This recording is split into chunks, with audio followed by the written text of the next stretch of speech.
kanuni o be ka ta kan filɛbaga bɛɛ lajɛlen yɔrɔ k'a fɔ aw ɲɛna aw sɔgɔlen don aw ka teleso mandi de la n'o ye Mali kunnafoni.net ye minnu m'a abonné aw ka abonné aw ka commentaire badenba kɛ walasa aw kana se ka an ka video nataw louper cogo si la ayiwa an filɛbagaw bi an ka wele sera an ka kurafɔla belebeleba dɔ ma ale ni an bɛna baro kungurunin dɔ kɛ bi m'a dɔn an filɛ aw bɛɛ lajɛlen mina aw ka tata tɔmɔ baro min kɔnɔna la balimakɛ Ɲankuma aba bashwiti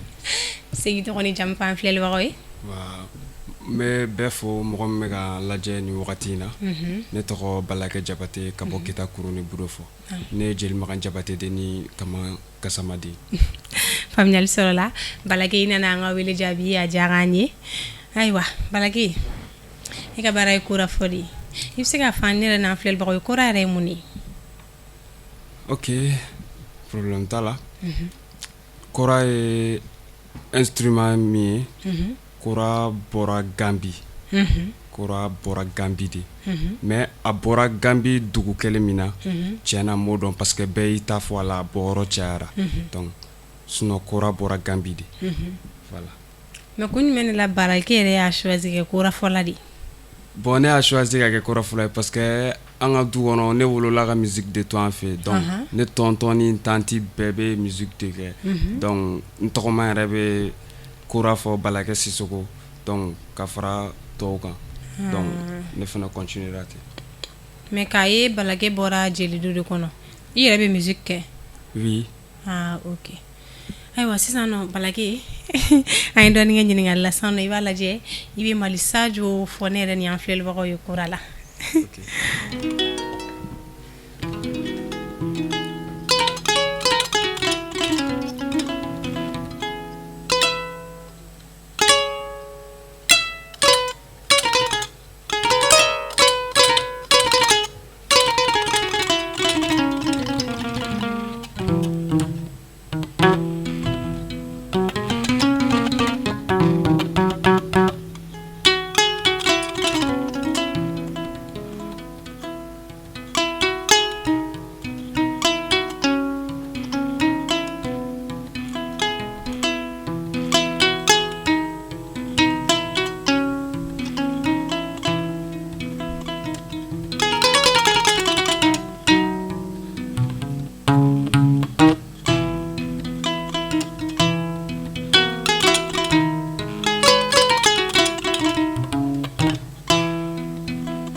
Balakɛ i ma dɔn nin diyara sa ayiwa Balakɛ an bɛ tɛmɛ ni an ka ɲininkaliw ye Balakɛ est-ce que kura bɛ se ka fɔ fan bɛɛ ou bien yɔrɔ dɔw de bɛ yen nɔ yɔrɔ kɛrɛnkɛrɛnnenw de bɛ kura bɛ se ka fɔ yɔrɔ minnu na wa bon comme sisan kow ferekera jeliya tiɲɛna sinon kora ye masakɛ fɛn de a tun bɛ fɔ masakɛw de kun ya a tun tɛ fu kun fɛnɛ i n'a fɔ an bɛ taa fɔ u bɛ wari d'anw ma donc an tun bɛ taa ka tugu baro de donc a tun tɛ fu kun ko wɛrɛ la quoi mais sisan a tiɲɛna donc a taa yɔrɔ n'a bɔyɔrɔ cayara quoi faamuyali sɔrɔ la mais Balakɛ ɲɛ bɛ bitɔn dɔw li ka kura kɛrɛ la ni bitɔn ninnu ye mun ye bon ninnu y'a kilew ye parce que ne kura in ye tubabuw ka dilannen de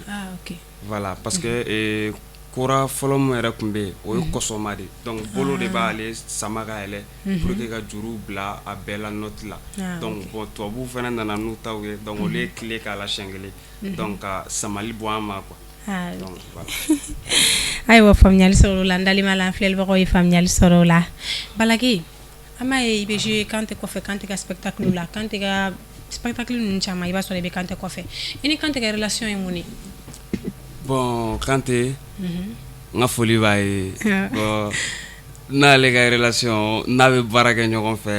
donc a ka fɛn foyi tɛ kɛ n kɔ an bɛ répétition kɛ donc concertw ni fara jeux wɛrɛw kan donc n'a b'a bɛɛ kɛ n kɔrɔkɛ don et puis n terikɛ fɛnɛ don quoi ayiwa an filɛlibagaw hakili lajigin aw sɔgɔlen don aw ka teleso mandi de la n'o ye mali kunnafoni.net ye Balake Jabate an n'ale de bɛ ɲɔgɔn bolo an bɛ tɛmɛ n'an ka kow ye Balake i bɛ se k'i da don courant nafa dama dama na ko fɔ ne yɛrɛ n'an filɛlibagaw ye bon courant nafa courant nafa a tɛ fɔ ka ban parce que hali ni mɔgɔ min n'i tɛ jeli ye donc n'i ye courant dege ne yɛrɛ filɛ hali ni ne diminen don ne ye courant ta ka n ka courant fɔ ne bɛ content oui parce que ne yɛrɛ b'a dɔn ne bɛ ka min fɔ a la quoi donc ne bɛ content donc hali n'i tɛ jeli ye donc n'i degera courant la i sigilen i yɛrɛ ma tuma dɔ la i yɛrɛ bɛ ka to k'a fɔ i yɛrɛ b'a dɔn k'a fɔ fɛn min don quoi faamuyali sɔrɔ la ayiwa Balake sisan nɔ komi i yɛrɛ bɔra k'a fɔ musique baw ka du kɔnɔ i bɛ musique kɛ sisan nɔ an bɛ tɛmɛ ni duman duman dɔ ye ne yɛrɛ n'an filɛlibagaw ye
non Balake nin fɛnɛ diyara yɛrɛ sisan an bɛ tɛmɛ n'an ka ko ye Balake est-ce que kora fɔ in na i voyagera oui n voyagera donc n taara an ka yan duguni ninnu caman na mais ala ma bɔli nɔgɔya ye fɔlɔ donc n ye dugu caman kɛ yan nɔ ni Kante yɛrɛ ye dugu caman kɛ yan nɔ mais o est-ce que kora fɔ bɛ mɔgɔ balo oui kora fɔ bɛ mɔgɔ balo fɔli bɛ kora fɔ bɛ mɔgɔ balo a bɛ mɔgɔ balo Balake ni mo yɔrɔnin walawala de a bɛ mɔgɔ balo parce que ne tɔgɔma yɛrɛ n bɛ exemple taw kan donc ale tun tɛ baara wɛrɛ kɛ ni kɔrɔfɔ tɛ kabiri a fitinin fo ka n'a kɔrɔbaya donc a ye den sɔrɔ a kɔnɔ donc musow b'a bolo fɛn bɛɛ donc ne bɛ se ka fɔ ko kɔrɔfɔ bɛ mɔgɔ balo parce que ale ma baara wɛrɛ foyi kɛ ni kɔrɔfɔ tɛ ayiwa faamuyali sɔrɔ la ayiwa Balake komi an ka wagati koronna émission sera kuncɛyɔrɔ la mais sisan nɔ i bɛ tɛmɛ ni janjo ye janjo awɔ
non Balake an yɛrɛ b'a fɔ cogo min kow bɛ yen ayiwa sisan nɔ Balake don n'a nataw la e yɛrɛ bɛ fɛ ka ko belebeleba jumɛn de kɛ kora fɔ la min ɲɔgɔn ma deli ka kɛ a bɔn don n'a nataw la kɔni ne bɛ fɛ ka tɛmɛ n ka mɛtiri bɛɛ de la u yɛrɛ b'a dɔn ayiwa ayiwa kow bɛ yen dɛ a ma nɔgɔn dɛ ayiwa Balake conseil jumɛn de bɛ e bolo ka di kora fɔla tɔw ma bon conseil min bɛ ne bolo dɔrɔn ka di kɔrɔfɔla tɔw ma u k'u gɛrɛ u ka mɛtiriw la u k'u ka mɛtiriw bonya donc n'i ka mɛtiri bonya i b'i sago sɔrɔ quoi i bɛ se ka mɛn a ko la tiriki tɔrɔkɔ la mais i b'i sago sɔrɔ donc u k'u ka mɛtiriw bonya dɔrɔn donc o de ladilikan bɛ ne bolo ka fɔ ye mais an bɛ don min na ko bi est-ce que gɛlɛya dɔw b'i kan baara in kɔnɔna la bon oui gɛlɛya dɔw bɛ n kan baara kɔnɔna la parce que fɛn o fɛn gɛlɛya b'a la nɔgɔya b'a la donc gɛlɛya dɔw bɛ n kan mais ne yɛrɛ bolo a tɛ taa o kɔ quoi voilà faamuyali sɔrɔ la ayiwa Balake an ka wagati koronna émission sera a kuncɛyɔrɔ la kumakan jumɛn de b'i bolo k'a fɔ i ka faniw ye an'an filɛlibagaw ye a kumakan laban bɛ n bolo ka fɔ n ka faniw ni n ka mɔgɔ bɛɛ ye donc o ye toujours u k'u préparer ko caman bɛ sira la kow bɛ yen kow bɛ yen ayiwa sisan nɔ Balake an bɛ tɛmɛ ni bajuru ye bajuru kɔfɛ komi Balake bɛ dɔnkili da a bɛ se i bɛ jarabi sɔnni dɔw k'a la komi e yɛrɛ b'a dɔn jarabi ko ninnu filɛ a ma nɔgɔn an bɛ tɛmɛ ni bajuru ye fɔlɔ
Balake ayiwa sisan nɔ fɔlenkɔrɔ tɔ ye dalamaga ye an bɛ tɛmɛ ni kow ye ayiwa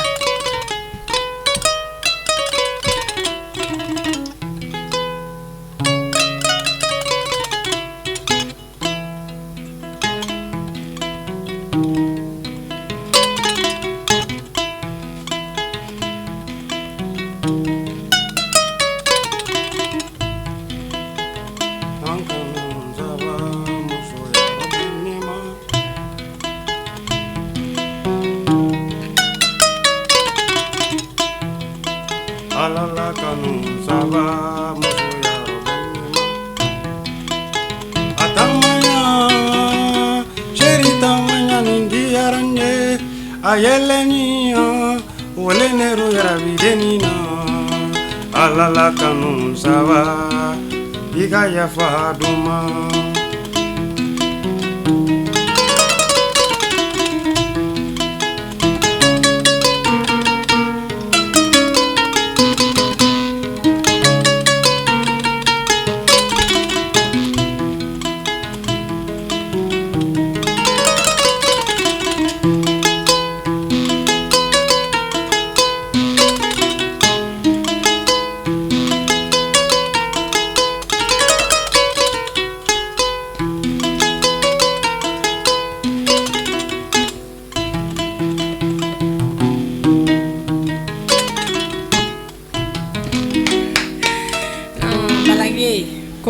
kow bɛ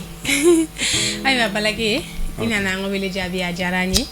n'an bɛ sigi ni kɛnɛ in ɲɔgɔn wɛrɛ kan o ka sɔrɔ belebeleba farala kow kan n'Ala sɔnna merci beaucoup ayiwa an filɛlibagaw nin tun bɛ dan sigi an ka nin jamukan in na bamananw ka kuma de don ko ni ti maa dɔn k'i b'a fɔ a ma ko heyi an ka nin baro dumanba in kɔfɛ n b'a dɔn Balake Jabate a tɛna fɔ ale ma ko heyi bilen nin kun y'aw ɲɛni aw tulo garisɛgɛ ye an b'a fɔ ɲɛna minnu m'a abonné k'u abonné walasa aw kana an ka vidéo nataw louper cogo si la aw ni ne an na ɲɔgɔn sɔrɔ diɲɛ wagati wɛrɛw la nin kɛnɛ kelen in kan aw bye bye